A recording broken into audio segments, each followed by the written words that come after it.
Hey guys, welcome back to Project D. Here we are, the good, the bad, the ugly, Lake Travis. If your lake is a clear lake and you want to see how I break down a clear lake and what I went through my week of competition, this is a great lake for you to watch, a great episode for you to watch, because this lake's really clear, kind of tough to break down. I'm going to tell you all that I learned throughout the week at Lake Travis. From the top of the mountain.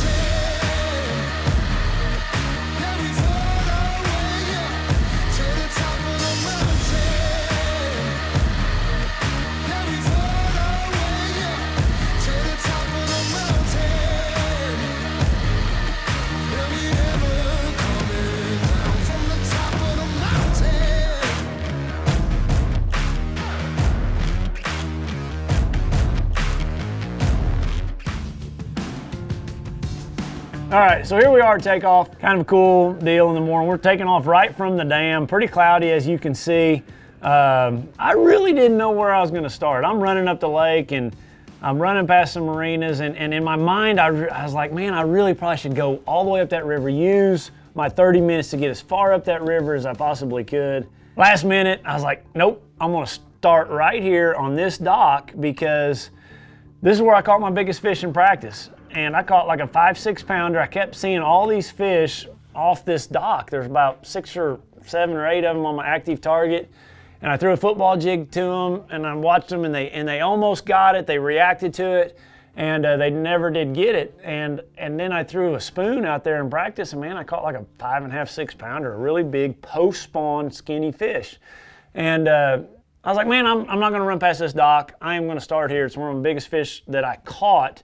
And it's really a secondary point off the end of a bluff. It kind of set up perfect for, summertime, post-spawn, shad spawn, lots of things could happen right here.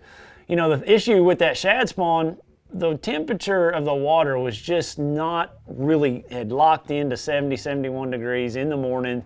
And I think that's what has to happen for that shad spawn. It was just spotty throughout the lake. It was never really good down the lake. Hindsight's always 20/20. Up the lake, I think a lot of my competitors really got on that shad spawn good early in the morning. The water's probably a little bit warmer, and such a long lake, and I had a hard time passing stuff up where I felt like I could catch a fish. I did catch my first keeper right here. I was so excited to get this. I'm just swimming a little swim bait, a little power swimmer down the side of that dock.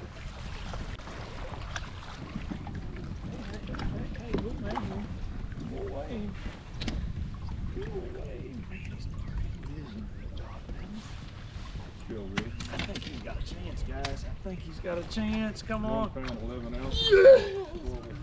I felt like it was going to be a tough event. I was not locked into one thing. And when I go into a tournament, I want to have one way that I know I can catch them, another way that I feel like I can catch a few big ones. And, I had too many things in my head. I'd caught fish doing lots of things. And you're going to see that through this video. All the different things that I tried in this first day, never locked into one of them. I'll end up having, heck, I probably got 14 rods on the deck right there. I'll probably end up having 20 by the end of the day. But I was excited to catch this first fish by all means, just to get my day started.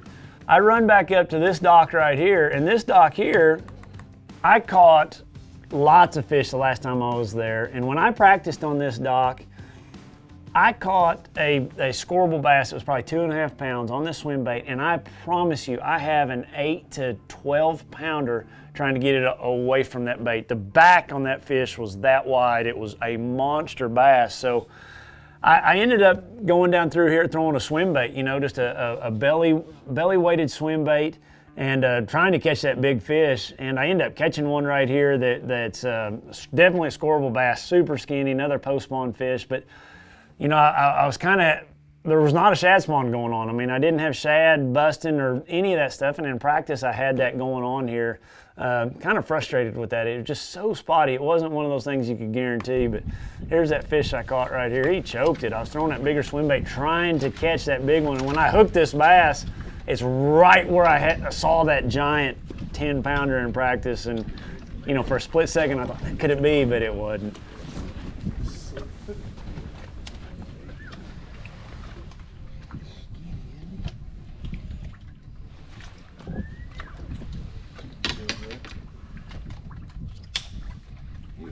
meal.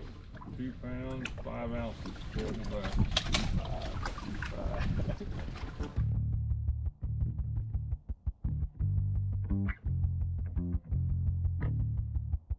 So here we are, 180 degrees. I've run another, I don't know what it is, 20 to 40 miles up the river. This is my first bite, you know, on the Jaywalker on the topwater, and it was like a really good thing for me to get this bite because, oh, he misses it first time, he gets it the second, and it's a good one. I mean, a super, super good one. Right here, I realize how big it is. Oh, God, dang it. That hurts so bad. That hurts so bad. You know, you got to realize I'm way down in the standings right now. I've only caught 2 scoreable bass. I'm frustrated that I'm not locked into anything. And what I take away from that bite is that I'm gonna really, like, it takes me about 5-10 more minutes, but I'm gonna just throw that Jaywalker till I can't throw it no more. And what happens is it gets too windy, I think, here late in the afternoon. But I'm gonna fast forward here through some of this.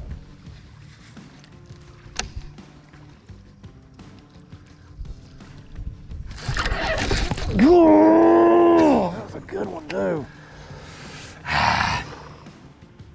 It's frustrating. Frustrating. You're just, the thing is, you're fishing so hard and fast trying to get bites, yet you kind of, I don't know, it's a hard deal because I want to go fast and cover water, yet I need to at times slow down and just take each, I guess that's what I'm trying to say. Like, when you're pressing this hard, you still have to pay attention to that bait in the water. And, you know, I think at times, Major League Fishing with the format, it makes you think about the next cast before you've ever finished that cast you're on. And you're not just being productive. And I think that's kind of what happened right there. So I lose that good one on top, and then I get this bite, and I'm like just so excited. And what was exciting about it for me was that brush pile. I mean, it was like a brush pile on a buoy. It was very obvious. I felt like it'd been fished a bunch. I mean, in practice, and to get that bite on that topwater in a spot that was so obvious gave me confidence in that topwater that it was the bait they wanted. Go behind people, go do what I could go do this and go catch them and move up that score tracker. So this fish here, 2 pounds 10, 2 pounds 11 ounces. It was like a big confidence booster for me. And a cool bite too. You can see it right there, just an awesome bite when it blows up on that thing. And I landed it. So now, you know, we've caught that other really good one on the other side of that pocket. Man, I'm throwing across this pocket through a lot of trees, being pretty dangerous, but I don't know how else to fish it, you know, and again, I'm trying to cover as much water. I've locked into the Jaywalker, the top water, and, you know, things are calm. It's just, it feels right, you know. Losing that big fish, catching that other good scoreable bass, and, man, I'm feeling pretty good, you know, and then this happens. I hooked this bass across the pocket, and I got to get him through a ton of trees, like a ton of trees. And I can tell it's a good one. And just, you know, after losing that first good one, my heart's in my throat. Oh, I don't know what to do, but man, I'm like, if I can get this boat in, I'm moving up that score tracker big time and making myself feel a lot better. And he's just wrapped around a tree right there. So I think the worst thing in the world to do is pull. I let him stay where he's at. I actually give him slack, you know. I've already pulled him 10 or 15 feet. I feel like if I've got him hooked, and then I just let him swim out, and he swims out right there, because I can't pull on him with treble hooks. I mean, my treble hooks will straighten, but man, it's a good one. I'm so excited. Look, I just barely got one hook right in his chin. Glad to get him in. You win some and you lose some. Thing to take away from that, though, don't panic when they get wrapped around those trees. Just let them try to swim out of there themselves is what I try to do. 2 pounds 4 ounces.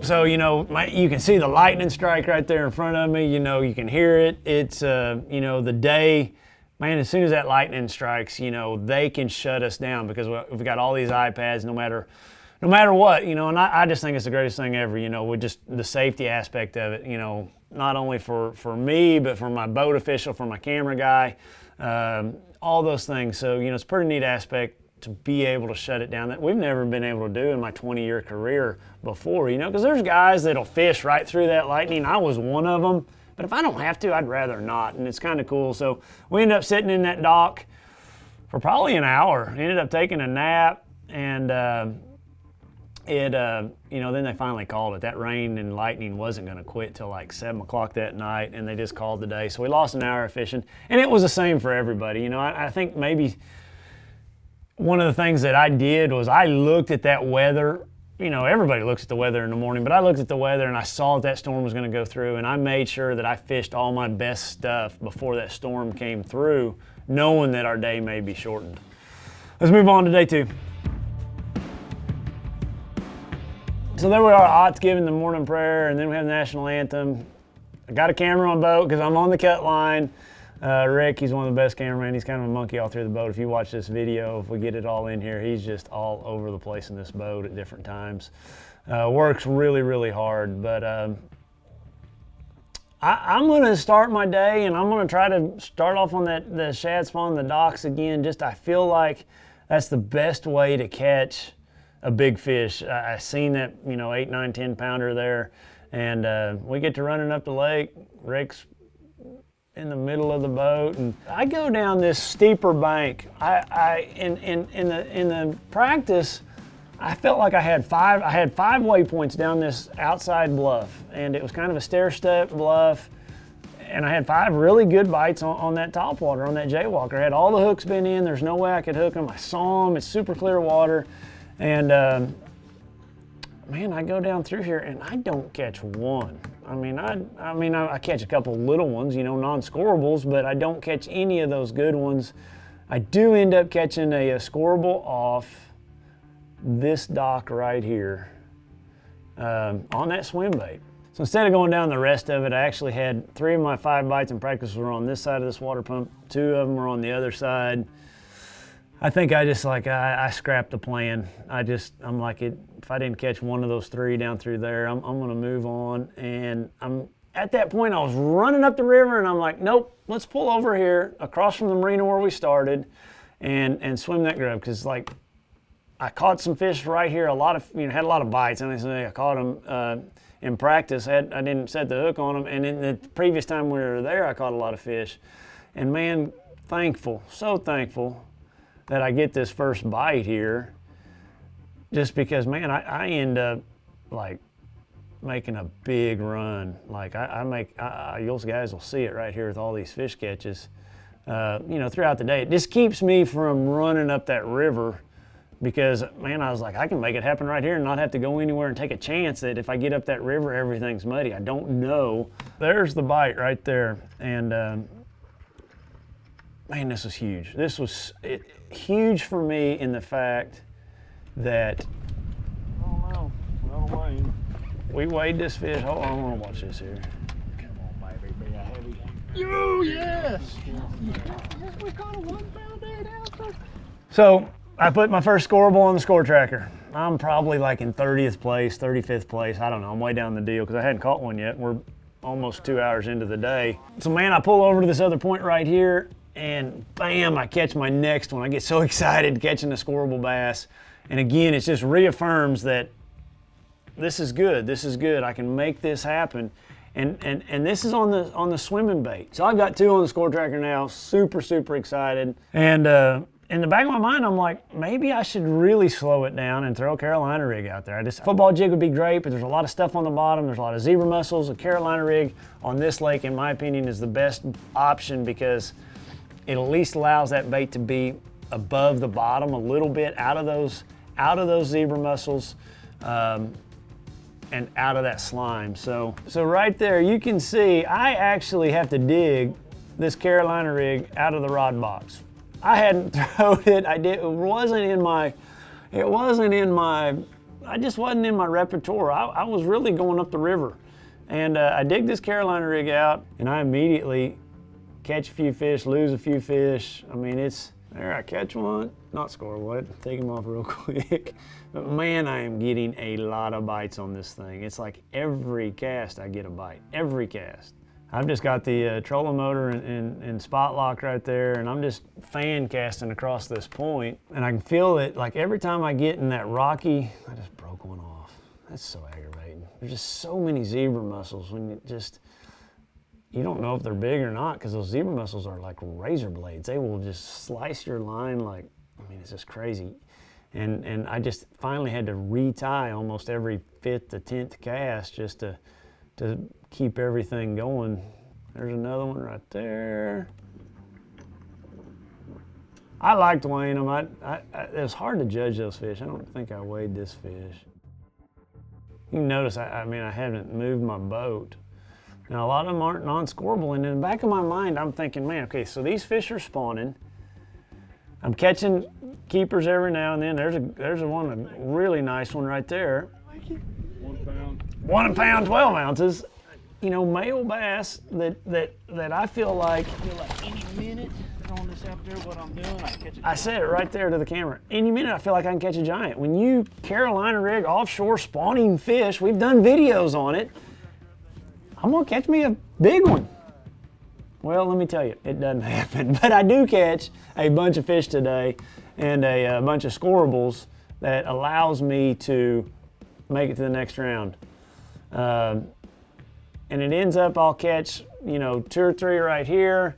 I go to the next point, I catch 2 or 3, and I just start my day. I completely scrap everything that I did the day before and start fishing points, holding the boat from 20 to 25 feet of water.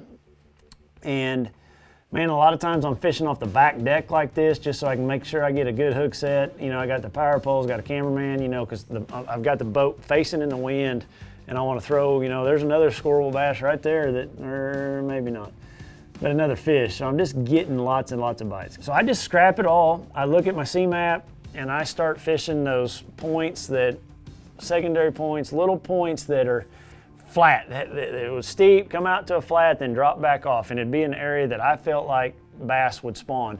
And every time that I'd pull my bait it was chunkier. You know, like if you were to pull your Carolina rig across this table, it's pretty smooth. But if I was to pull it maybe across this key pad or across, you know, just a gravel driveway, it's chunkier. And when I would get in those chunkier situations, every time I'd catch a bass, every time. All right, so I end up moving around, and man, I move all the way up to 13th place. Like, you know, I was just so proud of my decision to not run up that river. I was so proud of my decision to pull out that Carolina rig. I was so proud of my decision to just make that adjustment, you know, and with the sunny conditions, the water rise, I don't think the water rising really had much to do with it. I just think it was a good day to make this happen. And man, I made the knockout round, which I was super excited about, and I caught 10 scoreable bass. I had the 3rd biggest stringer of the day, which was really good. You know, I felt like I was something to be proud of. You know, out of the 40 guys I'm fishing with, to have the 3rd biggest stringer, you know, again, it's on the 2nd day. Probably some of those guys pulled off of their fish, so it's not as great as it really sounds, but it's still pretty good. I felt like it was a pretty tough fishing day, and I made a big move all the way up the leaderboard to make the knockout round. So let's go to the 3rd day and see what happened there. It's kind of interesting. All right, so we made the knockout round. You know, the lake has continued to come up, and I haven't caught a heavy hitter bass. You know, my biggest fish is a 211. I had a really big one on that top water up next to the boat. I say a really big one, a 4 or 5 pounder, which would have been a good heavy hitter bass. And I haven't caught them in the first few hours. I felt like that what I established the day before with that Carolina rig bite offshore was fairly strong in the afternoon, that I could afford to go try something completely different. So I'm running down the lake, and I see a dock here and a break wall and the mouth of a pocket, and I'm like, let's try shad spawn a little bit around that dock, and then the steeper banks, let's try to see. There's something else I'm missing. Maybe that shad spawn's happening on the bank. Maybe, I don't know. I just wanted to try something different, to try to catch a bigger fish in those first 2 hours. One for heavy hitters, one for my confidence.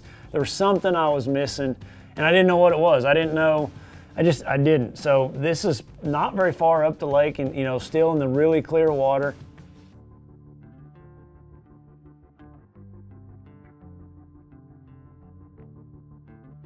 I'm just running stuff that I haven't fished, so now I've gone into what I did the day before. I start running those flat points on the Carolina rig, and I spent a bunch of time studying the maps last night, the night before this, trying to find more stuff than I fished. I don't feel like I can go back over the exact same water that I just fished the day before and catch enough to make the next round. So I am out here now, Carolina rigging, trying to find more stuff like it. For me to win this event and to do well in the championship round, to make the knockout round, I have got to find something different. And so I started probably 5 miles short of where I ended my day the day before, fishing all new water, because I feel like that's the best chance for me to succeed, to have that opportunity to go down, to make it to the next rounds and to be successful in this event. So I start fishing. I'm fishing new water, and you can see I'm just kind of running around fishing all different stuff, and I'm catching fish nonstop on a lot of this stuff. They're not the same size that I was catching 5 miles further up the lake.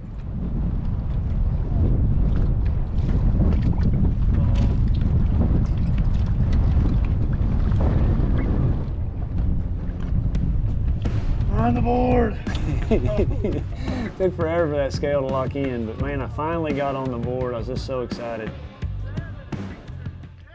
It was at 1.7, then all of a sudden it went to 1.8 and locked in. And I was just so excited to finally get on the board. But I guess what to take away from this was,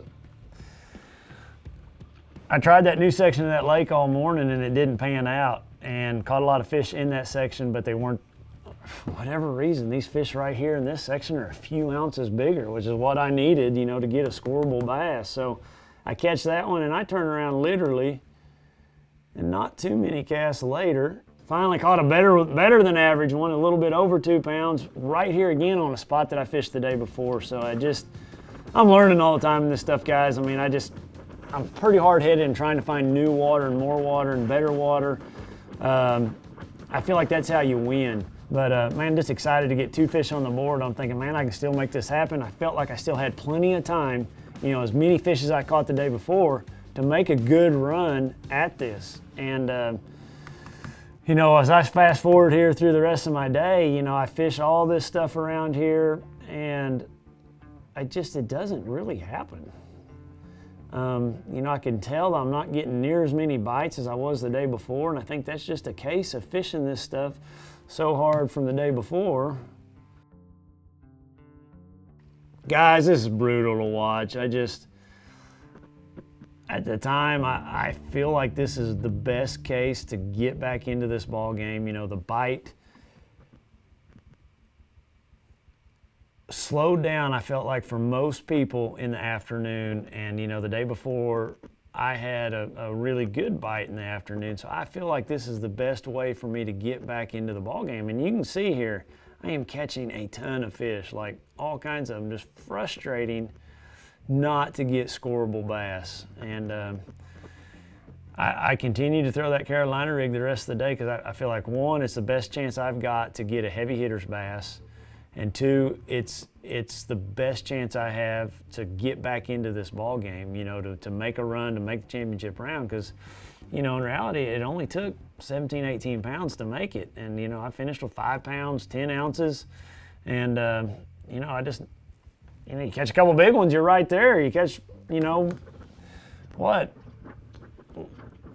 or 6, 7 2-pounders, I'm right there really, really quick. So it's what I thought I needed to do. Good, bad, or indifferent. What do I take from this tournament? What do I learn from this event? On a lake like this, when you have so many different patterns going, don't go to try and do what I did and fish all of them. Find what you feel like is the best pattern to give you the most amount of confidence, and just do that. Get somewhere where you're comfortable. I mean, I'm comfortable doing lots of things, and that's probably one of my downfalls is I was comfortable doing all the different things that I tried.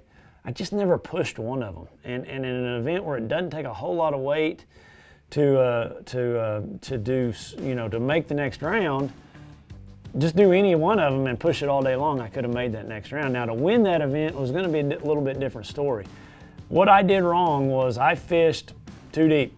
The guy that won the event, Jacob Wheeler, caught the majority of all those fish shallow underneath docks, in the top 2-3 foot of the water column on a chatterbait, like right up my alley.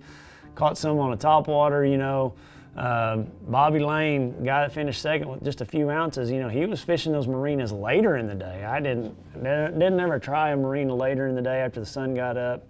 But, the majority of the fish and the majority of the people that made that knockout round were fishing the bank. I mean, I'm not saying shallow. A lot of them were shallow, but they were still fishing the bank. And a lot more fish were up shallow, up there spawning, than there were better fish out off the bank. And that's what's frustrating, because I just misread the lake. I thought the lake was further along than it was. And being a deep, clear lake like that, it wasn't. It wasn't that way. And it is what it is. I did the best I could. I lived with my decisions. I pushed them to the end, and you live and learn from these things. And I've been doing it a long time, and I still, to this day, am learning at every single event that I go to. So made a wrong decision. I fished the week too deep. And the first day I had the best bites shallow on that topwater, and I never did it again. The